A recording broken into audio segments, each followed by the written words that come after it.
कहा जाता है पहली नजर का इश्क और पहला प्यार कभी भुलाए नहीं भूलता। जिस तरह से स्वर कोकिला लता मंगेशकर जी की आवाज हमें दीवाना बना देती है, उसी तरह वो भी किसी की दीवानी थी। कम ही लोग जानते हैं कि उन्हें भी किसी से इश्क था, जिनके कारण ही लता जी ताउम्र कुंवारी रही। स्वर कोकिला लता जी को इश्क हुआ था एक महाराजा से, जो उनके भाई का ही दोस्त था। अगर शादी होती तो लता एक राज्य की महारानी बन जाती, लेकिन किस्मत को कुछ और ही मंजूर था। ये रात ये खामोशी, ये ख्वाब से नजारे, ये ख्वाब से नजारे, जुगनू है या ज़मीं पर उतरे हुए हैं तारे। बेख्वाब मेरी आँखें, मदहोश है ज़माना, मदहोश है ज़माना, मौसम है आशिकाना। कभी स्कूल ना जाने वाली लता ने अपनी जिंदगी से ही सारे सबक सीखे। अपने भाई बहनों को कभी पिता की कमी महसूस नहीं होने दी। लता जी का कहना था कि उनके ऊपर पूरे घर की जिम्मेदारी थी, इसीलिए उन्होंने कभी शादी नहीं की। भले ही लता जी अपनी जुबान से कुछ ना कहें, लेकिन इस राज के पीछे सच्चाई कुछ और ही है। बचपन में कुंदन लाल सहगल की फिल्म चंडीदास देखकर लता जी कहा करती थी कि वो बड़ी होकर सहगल से शादी करेंगी, लेकिन उन्होंने कभी शादी नहीं की। आज उनके जीवन से जुड़ी जो बात हम आपको बताने जा रहे हैं, वो शायद ही किसी को पता हो।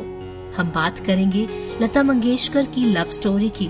आइए जानते हैं कि लता जी को किससे प्यार हुआ था और उनकी शादी क्यों नहीं हो पाई।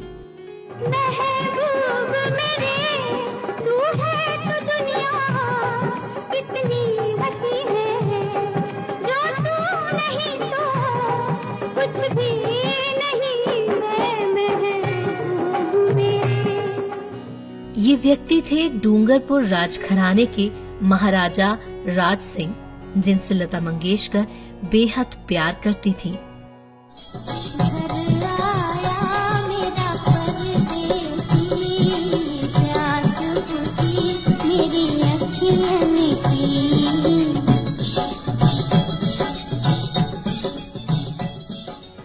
लता के भाई हृदयनाथ मंगेशकर और राज सिंह एक दूसरे के अच्छे दोस्त थे। वो एक साथ क्रिकेट खेला करते थे। उनकी मुलाकात उस समय हुई जब राज लॉ करने के लिए मुंबई आए। इस दौरान वो अक्सर लता के भाई के साथ उनके घर पर जाया करते थे। ये सिलसिला बढ़ता गया और देखते ही देखते राज और लता की भी दोस्ती हो गई। धीरे धीरे दोस्ती प्यार में बदल गई।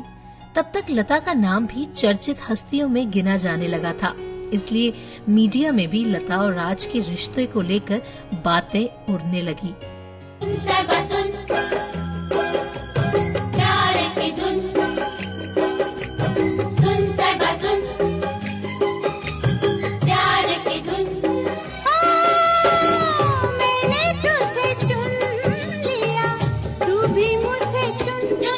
सुन सुन साहिबा सुन,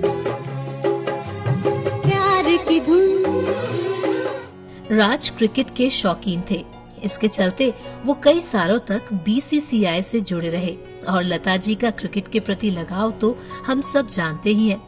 राज और लता को मिलाने में भी क्रिकेट का बड़ा योगदान रहा था। एक बार क्रिकेट खेलने के बाद राज को लता के घर चाय पर बुलाया गया। यहीं पहली बार राज सिंह ने लता को देखा और उनकी दोस्ती हो गई। राज लता को प्यार से मिट्ठू पुकारते थे। उनकी जेब में हमेशा एक टेप रिकॉर्डर रहता था, जिसमें लता के चुनिंदा गाने होते थे। मौका मिलते ही राज लता के गाने सुनने लगते थे।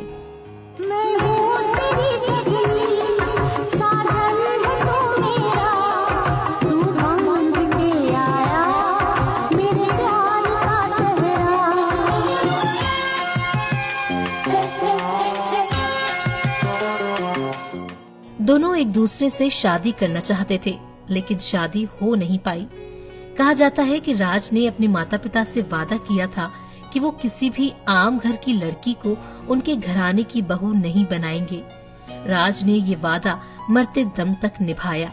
आपको जानकर हैरानी होगी कि लता की तरह राज भी जीवन भर अविवाहित रहे। 12 सितंबर 2009 को राज सिंह का देहांत हो गया और लता मंगेशकर अपने गीतों के साथ हमेशा हमेशा के लिए अकेली रह गईं। दो पल की थी ये दिलों की दास्तान, और फिर चल दिए तुम कहाँ हम कहाँ। पंजाब केसरी टीवी के लिए शिवांगी परमार की रिपोर्ट। हमसे जुड़े रहने के लिए हमारे YouTube चैनल को सब्सक्राइब करें और नई वीडियो की नोटिफिकेशन के लिए बेल आइकॉन को दबाएं। अगर आप ये वीडियो Facebook पर देख रहे हैं तो लाइक जरूर करें और ज्यादा से ज्यादा शेयर करें। धन्यवाद।